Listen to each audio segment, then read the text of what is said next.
Bem, então, para não ficar muito grande as duas, ficar uma grande videoaula, eu dividi em duas e agora a gente vai falar de curvas no espaço, tá? Então, as curvas espaciais e as funções vetoriais estão intimamente ligadas, né? Por quê? Porque eu já mostrei isso na videoaula anterior, né? Então, agora só fundamentando isso. Então, considere as funções f, g e h reais e contínuas em um intervalo, tá? Então, vamos lembrar o que é uma função contínua. Função contínua é quando o limite de r de t, quando t tende a a, é igual a r de a, tá? Então, essas funções são contínuas. Então, eu estou considerando que essas funções f, g e h satisfazem aquela condição, tá? O conjunto de todos os pontos x, y, z no espaço, onde x é f de t, y é g de t e z é h de t, onde t varia no intervalo i, é chamado de curva espacial, certo? Ou seja, esses resultados aqui vão me fornecer pontos, tá? E conforme esses pontos vão variando no intervalo, vão me fornecendo uma curva espacial. As equações x igual a f de t, y igual a g de t e z igual a de t são as equações paramétricas de c e t, o parâmetro, que é exatamente igual às nossas videoaulas que falamos sobre equações paramétricas, tá? Só que lá eu não me recordo, mas eu acho que eu só falei de equações paramétricas no plano 2D e agora nós estamos indo para o plano 3D, tudo bem? A diferença é essa. Então agora, se nós considerarmos a função vetorial como é função r de t, como as coordenadas dos vetores f de t, g de t e h de t, então r de t é o vetor posição. E o ponto p, f de t, g de t e h de t, ou seja, qualquer função vetorial define uma curva no espaço, e a vetor posição do ponto, né? Então esse ponto aqui é o ponto final do vetor, onde a coordenada inicial é 0, 0, 0, né? E esse aqui vai me fornecer o ponto final. E então aqui nós temos a curva no espaço. Esses aqui são os pontos que acontecem e isso define uma curva no espaço, tá? Então vamos apresentar alguns exemplos para vocês lá no GeoGebra, para vocês verem como é que funciona essa questão ali, tá? Então a primeira, vamos descrever descreva a curva definida pela função vetorial r de t 1 mais t, 2 mais 5t, menos 1 mais 6t, tá? E vamos esboçar a curva da equação vetorial cosseno de t mais seno de t mais t, cosseno de t i, seno de t vezes o vetor j e t vezes o vetor k, tá? E vamos determinar uma equação vetorial. Nesse caso, daí a gente vai fazer isso também no GeoGebra, mas daí no caso, para determinar a equação vetorial, eu vou utilizar o quadro, tá bom? Então vamos fazer essas equações aí primeiro, tá bom?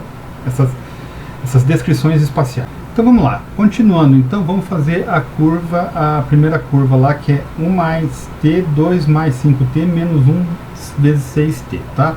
Então eu vou utilizar aqui o comando de entrada, né, na entrada, curva, né?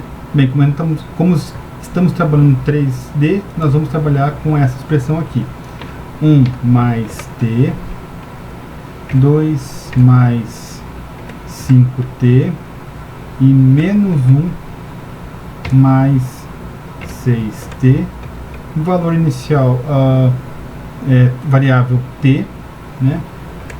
Vamos colocar ali de menos 5 até 5, tudo bem? Então ali, ó, no caso a gente pode estender essa variação aqui, mas só para a gente entender esse resultado aqui, ó. Então essa aqui é a minha curva espacial, tá? Então se eu colocar os pontos aqui, ó, se eu colocar esses caras aqui, são resultados de pontos finais de vetores, tá? E quando eu junto todos eles formam essa curva vetorial aqui, beleza? Foi mais ou menos o que eu fiz no exemplo da videoaula anterior, tá? Agora vamos fazer o outro lá, tá? Então eu vou apagar esse daqui e vamos fazer a outra curva, né? Agora é cosseno de t, seno de t, t, variável t, vamos variar também de menos 5 a 5, certo? E essa aqui é a minha variação que a gente tem, tá? Ou seja, se nós olharmos assim, ó, dá a impressão que é uma circunferência, né? Porque quando a gente só olha seno de t, cosseno de t, é isso que nós temos. E nós agora estamos fazendo o que? Nós estamos esticando ela em t, tá certo? Então, se nós colocarmos aqui um cilindro, esse aqui vai ser as bordas de um cilindro. Vamos ver se... Deixa eu ver se eu acho aqui o cilindro. O que eu preciso para ter o cilindro? 2 pontos. Depois, então, eu vou selecionar 2 pontos. Eu vou selecionar o ponto 0 e o ponto 5, o raio 1. Aí, então, esse daqui, digamos assim, seria o contorno, uma perspectiva de um cilindro. Ó. Perceba que ele como é que diz? Seria a parte aqui da superfície do cilindro, né? Ou seja, se nós olharmos aqui, a mesma característica, ambas, e aqui, digamos assim, seria um contorno de um cilindro, tá bom? Beleza? Na verdade, essa função aqui, lógico que numa outra perspectiva, ela tem algumas aplicações na biologia, beleza? Tá? Mas não é o nosso caso aqui agora, tá? Então, mais ou menos essa é a questão. Então, vou apagar essa daqui e vou fazer a outra lá também. Tá? Então, a outra seria o quê? X ao quadrado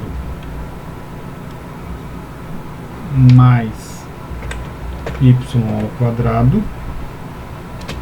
que é igual a 1, tá? E a outra, né? Então eu quero a equação vetorial que intercepta os dois planos. Então eu tenho o plano desse cilindro, y mais z igual a 2. Então o que ele quer? O que o exercício pede? Ele pede para a gente encontrar essa equação aqui, ó. Eu vou tentar colocar de outra cor para a gente ter uma melhor visualização. Vou mudar um pouco a cor, colocar uma cor mais escura, isto, tá? Para a gente enxergar essa relação. E também vou mudar um pouco essa daqui também. Vou colocar uma cor um pouco mais clara, acho que talvez fique melhor. Beleza. Então aqui, ó, nós temos essa relação aqui e ele quer essa equação vetorial aqui, ó, ou seja, ele quer essa curva aqui, essa elipse aqui. Como é que eu faço para encontrar essa elipse aqui, tá bom?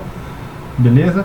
Então, como é que a gente vai fazer para encontrar isso daí? Ele quer saber como é que a gente vai fazer para fazer essa interceptação entre essas duas curvas aqui. E isso eu vou fazer no quadro, tá bom? Então vamos lá para o quadro agora fazer. Bem, então vamos imaginar que essa aqui é uma elipse, certo? Quando nós olhamos ela no plano XY, como a gente mostrou lá no GeoGebra, ela vai ter uma representação, vai ser mostrada como uma circunferência. E se uma circunferência, ela pode ser representada como sendo quem? Nós sabemos que a circunferência x ao quadrado mais y ao quadrado, que é igual a 1, que pode ser reescrita como sendo cosseno ao quadrado de t mais seno ao quadrado de t, que é igual a 1. Tá? Então, dessa relação, olhando para isso daqui, eu posso dizer que x tem a coordenada cosseno de t, y tem a coordenada seno de t, e o plano z que corta, o plano tem essa característica aqui, ó, z igual a 2 menos y. Mas quem que é o y? É seno de t. Então eu posso escrever isso aqui como sendo quem? 2 menos seno de t. Portanto, esse cara aqui, esse vetor, essa coordenada r de t, vai ter a seguinte característica. Vai ser cosseno de t mais seno de t mais, eu vou escrever aqui embaixo, 2 menos seno de t. Aí eu vou colocar os vetores agora. Cosseno de t vezes o vetor i, seno de t vezes o vetor j, e 2 seno de t vezes o vetor k. E agora eu vou mostrar para vocês no GeoGebra que esse resultado coincide com aquela equação lá que nós tivemos, beleza? Então tá, então vamos voltar lá para o GeoGebra. Bem, como a gente fez lá no quadro, nós chegamos às equações cosseno de t, seno de t e 2 menos seno de t, certo? Então, geometricamente, o que tem que acontecer? Ele tem que representar essa elipse que nós temos aqui, certo? Essa curva aqui. Então vamos ver o que acontece. Mesma característica que pedi para fazer pela curva, tá? Só vou mostrar aqui para vocês. Olha lá o que acontece, ó. Ele é exatamente a curva que nós estamos procurando. Vou mudar, colocar a propriedade aqui, colocar uma outra cor, só para vocês. Deixa eu ver talvez uma cor assim, né? Não ficou legal essa cor. Ficou, dá para ver assim, ó. Olha aqui, ó. Essa cor roxa aqui, lilás, ela representa a elipse quando você olha de cima, certo? E é o corte que nós fazemos no cilindro, tá? Então esse corte aqui fornece essa equação aqui, que é esse cara aqui, beleza? Tá? Então, mais ou menos era isso que eu queria mostrar para vocês nessa videoaula. Bem, eu espero que você tenha gostado dessa videoaula, né? Percebe assim a junção de elementos ali, né, que junta questões da álgebra linear e do cálculo, né? E inclusive, se vocês tiverem algumas dúvidas em relação a essas questões de álgebra linear, vocês façam um comentário nas descrições aqui, tá bom? Que a gente de repente pode falar um pouco sobre essa questão de álgebra linear, tá? Feito, um forte abraço para vocês, compartilhem com os colegas, né? Porque, como eu sempre digo aqui no canal, né, o conhecimento é algo que deve ser compartilhado. Mais uma vez, um forte abraço para vocês, se cuidem e até a próxima.